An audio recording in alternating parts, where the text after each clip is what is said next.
Welcome to Not Milk Never Milk. Subscribe if you're lactose intolerant.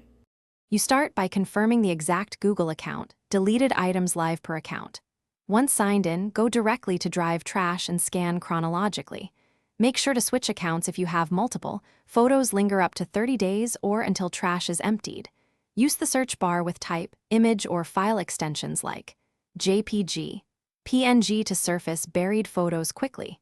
If you find files, select them and click Restore. Doing this first recovers most recently deleted pictures without any extra tools.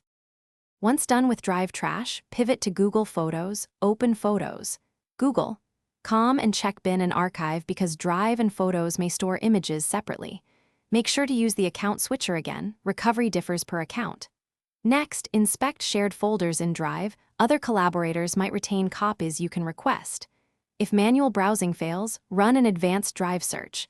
Type image or in trash to surface images across locations. If you locate images, restore from bin or ask the file owner to transfer ownership back to you.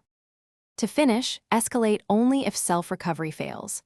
If you're on a G Suite account, have the admin use Admin Console's user restore to recover files deleted up to 25 days after account deletion. This is why admin access matters. If trash was permanently emptied, contact Google support quickly and provide timestamps. Success is not guaranteed but worth attempting. Once recovered, immediately copy photos to a secondary backup or external drive to prevent repeat loss.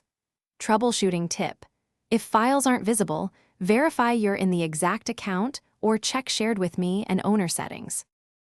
Thanks for watching. If this was helpful, leave a like and consider subscribing. See you next time.